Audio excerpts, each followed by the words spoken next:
Hi everybody, this is Sminty with our YourNews.com Detroit video. The hat says Michael Who, and it dates back to August 17th, 18th, and 19th of 1984.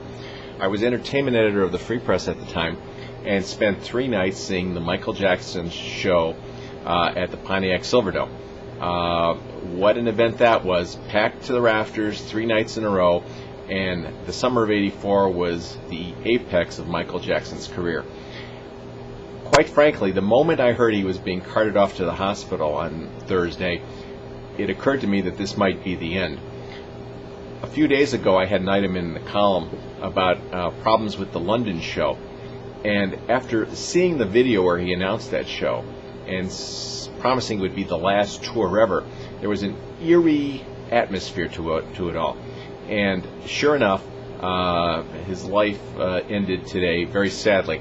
The National Enquirer, 6 months ago, and I remember reading this while just making a trip to the supermarket, said they thought Jackson had less than 6 months to live because of problems with prescription drugs.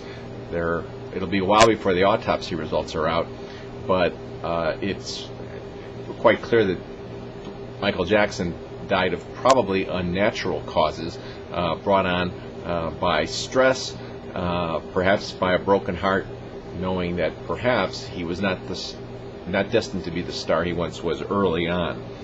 However, just taking some notes about all the facets of his career, it was a remarkable tour through stardom, even though realistically it ended close to 20 years ago, believe it or not.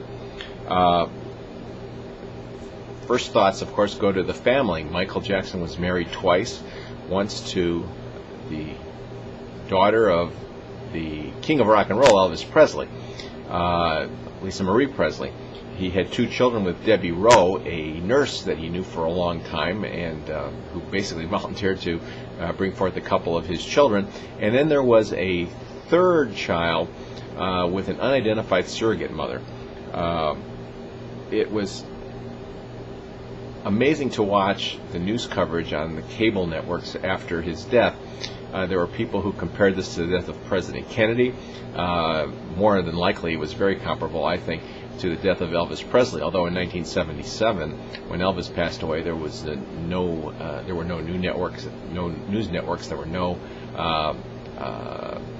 internet news services, and there were no bloggers like myself telling you what to think or what to do.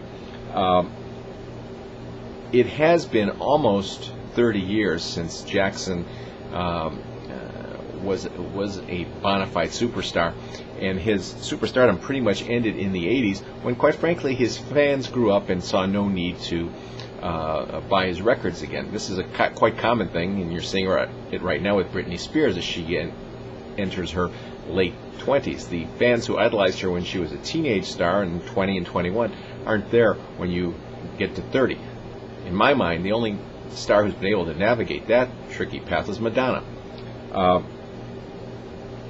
He apparently at one point was a savvy businessman. He knew enough to buy the Beatles catalog after befriending Paul McCartney, and as the story goes, Paul McCartney apparently felt that Jackson had taken him for a ride, earning his friendship, and then buying his, essentially what McCartney viewed as his birthright, the Beatles song catalog. Nonetheless, he was smart enough to do that. I always thought personally that Michael Jackson was a creation of Quincy Jones. He was the man largely behind the Thriller album, and Quincy Jones, in my mind, is perhaps the greatest American musician ever, and that's really, I don't think, an understatement almost. He is traversed various styles of music. He has worked with all sorts of talents and has made them better, and I think he was, more than anyone else, the reason Michael Jackson had that period of superstardom back in the 80s. But few people have ruined a career like Michael Jackson did with his peculiarities. Hanging around with these child stars like Macaulay Culkin and the young star of Webster, Emmanuel Lewis, his monkey, the Neverland situation, the perpetual childhood. We know now that in an interview with Ed Bradley from 60 Minutes that Michael Jackson was probably abused as a child and never really had a childhood because he was forced to perform. That endless look, that endless need to be a child obviously was a deep psychological problem, and of course had its apex in the '05 child molestation trials, where he was acquitted.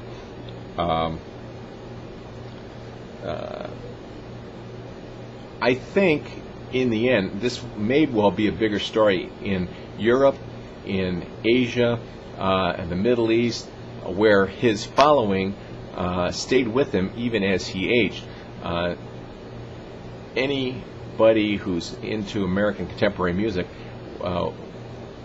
has nothing to note about Michael Jackson for the last decade.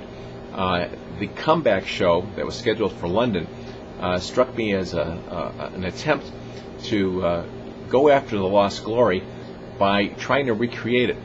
And he would have been better off had he got back perhaps with Quincy Jones and reemerged as a singer of standards, something other than trying to do songs that largely came from teenagers. He was, of course, a very talented performer, and that's all been preserved thanks to the MTV videos of the 80s. People who are a mind to will be able to enjoy him forever. It's a very sad day. No one should die at age 50. But Michael Jackson was more like a meteor than a planet, in that he just flashed across the universe of stardom and couldn't quite get the longevity that other stars who traverse the years have. It's Sminty for YourNews.com, Detroit.